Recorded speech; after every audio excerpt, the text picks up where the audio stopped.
तो गाइस यार फाइनली जो हम लोगों की प्रारंभ 28 की क्लास है साइंस और टेक्नोलॉजी के अंतर्गत कोशिका विभाजन यानी कि बायोलॉजी की जो क्लास है वो हो चुकी है। तो चलिए फटाक से आज की क्लास में देखते हैं क्या क्या हुआ। आज की क्लास में हम लोग देखते हैं कोशिका विभाजन को। उसके बाद हम देखते हैं कि लइका लइकी कैसे होते हैं। उसके बाद हम कुछ आनुवांशिक रोग को देखते हैं और कहानी खत्म हो जाती है। सबसे पहले हम लोग देखते हैं कोशिका विभाजन को। ये सब चीज़ें हम लोग क्लास 10th में पढ़े थे, बट यार क्लास 10th में पढ़ने के बाद अब अभी तक किसको याद रहता है। बस इतना पता है कि कोशिका विभाजन मतलब कि कोशिका टूट गई 2 टुकड़ों में, ठीक है? तो ऐसा कुछ होता है। अब कैसे होता है, क्या होता है और कैसे प्रकार होते हैं, बस मेन चीज़ों को हम लोग देखेंगे यहाँ पर। सबसे पहला हम लोग को पूछा जा रहा है कोशिका विभाजन होता क्या है? तो कोशिका जो है वो 2 भागों में टूट जाती है वृद्धि करने पर, यही कोशिका विभाजन कहलाता है। ये 2 प्रकार का होता है, एक होता है माइटोसिस और एक होता है मियोसिस। समसूत्री विभाजन और अर्धसूत्री विभाजन। समसूत्री विभाजन में हम मुख्य तौर पर कह सकते हैं कि समसूत्री विभाजन में जो गुणसूत्र हैं वो समान रूप से बट जाते हैं। अर्धसूत्री में आधा-आधा बँटते हैं।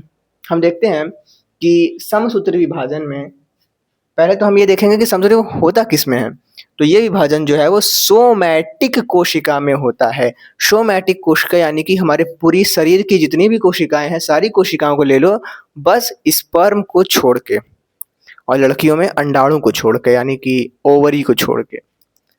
तो सोमैटिक कोशिका यानी कि हमारा आँख, नाक, कान, गाल, त्वचा, हर जगह का जो बाल है, बाल कह रहा हूँ मतलब अंग है, उन सारे अंगों को ले लो और उनकी कोशिका को देखेंगे तो उसको कहेंगे सोमैटिक कोशिका।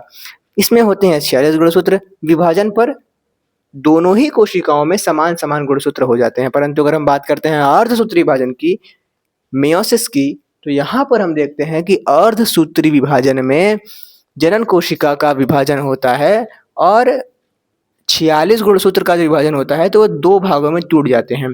इसको और अच्छे से समझा जाए तो हम ऐसे समझ सकते हैं कि हमारे पास लड़कों की बात की जाए, तो लड़का लोग में जो अंडाणु होता है, अरे अंडाणु कहाँ से आ गया जी? शुक्राणु होता है। उस शुक्राणु में होते हैं 23 गुणसूत्र, और वो शुक्राणु भी तो किसी कोशिका से बना होगा। वो जो कोशिका है उसको कहते हैं जनन कोशिका यानी कि जर्म सेल। यहाँ पर हमने इंग्लिश में जर्म कोशिका लिखा है, इसको कहते हैं जनन कोशिका। और इसमें होते हैं 46 गुणसूत्र।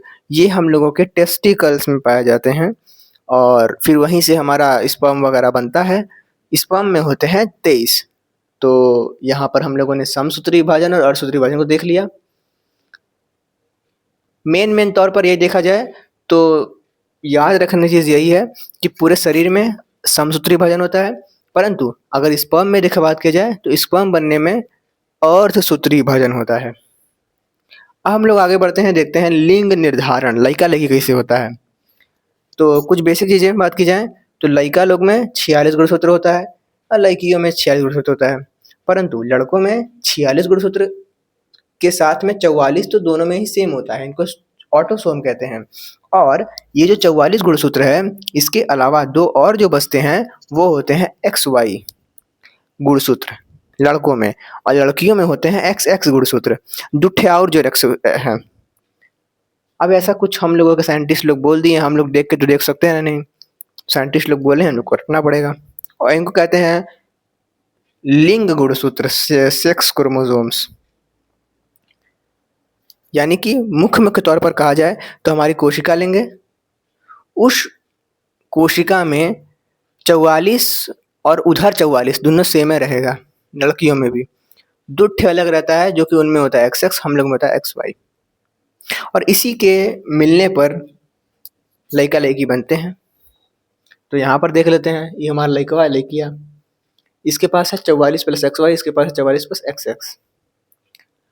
इसका विभाजन हुआ 44 प्लस XY का, बना 22 plus X, 22 plus Y sperm में। यहाँ पर भी विभाजन हुआ और लड़कियों में X और X दोनों ही X और X बना है, यानी कि 22 प्लस X, 22 प्लस X। अब इधर से शुक्राणु आया, इधर से अंडाणु आया, मिला। ये मान लो इससे मिल गया तो X है, ये भी X है, तो लड़की बन गई। ये एक्स वाला इससे मिल गया तो लड़का बन जाएगा, एक्स वाई हो जाएगा। ये एक्स वाला इससे में लड़की, ये एक्स वाला इससे में लड़का। यहीं पर मैंने यहाँ पर बता दिया है, एक्स एक्स मिले तो लड़की, एक्स वाई मिल जाए तो लड़का। तो इस तरीके से होता है लिंग निर्धारण। और रटने वाली चीज़ मैं कहूँगा, क्योंकि इसमें समझने वाली तो कोई चीज़ ही नहीं है ना? ऐसा कुछ तो नहीं है कि हम कोई एक्सपेरिमेंट करके इस चीज़ को देख पाएँगे। हमने बोल दिया, आपको रटना पड़ेगा। चलो भाई, आगे बढ़ते हैं। आगे हम लोग को बोला जा रहा है कुछ अनुवांशिक रोगों के बारे में।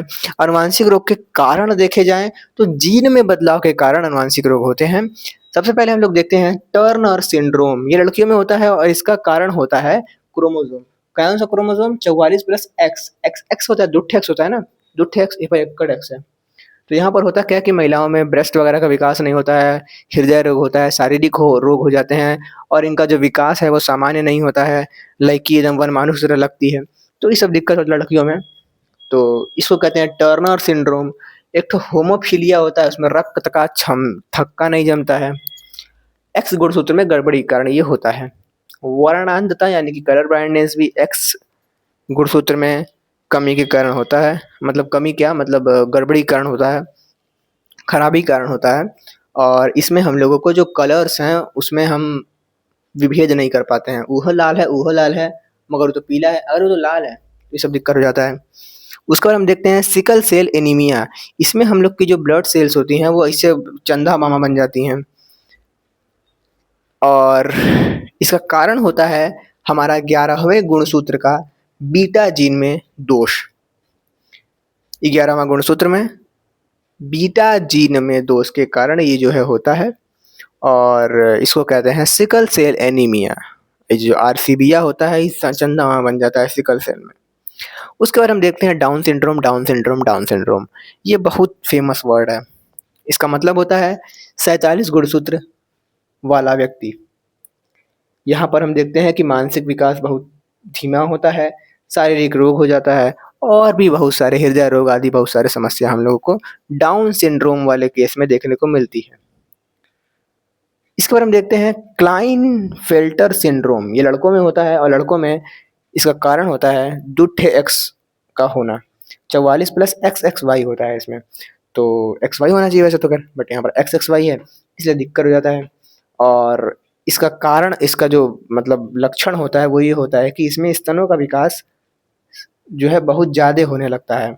लड़की लोग की तरह स्तन एकदम फेंक देता है। कोई हम लोग के दोस्त लोग भी होते हैं, एकदम फेंक दिया रहता है, तो हम लोग जो है कि यूज़ करते हैं उन लोग का, तो ये सब बात होता है। उसके बाद शरीर पर बाल वाल भी नहीं होते हैं, तो पूरा ही जो है लड़की बन जाता है। तब तो फिर ऐसा दोस्त मिल जाए तो फिर मज़ा ही मज़े। उसके बाद हम देखते हैं लड़कों में होता है, तो लड़कों में होता ही है, मैंने बता ही दिया। तो सबसे बढ़िया जो है ये वाला रोग है, स्तनों का विकास और शरीर में बाल वाल नहीं होते हैं। तो आज हम लोगों ने ये 3 चीज़ें देखी, लिंग निर्धारण, कोशिका विभाजन और आनुवंशिक रोग। अब मिलते हैं कल नए वीडियो में नए टॉपिक के साथ। तब तक के लिए बाय।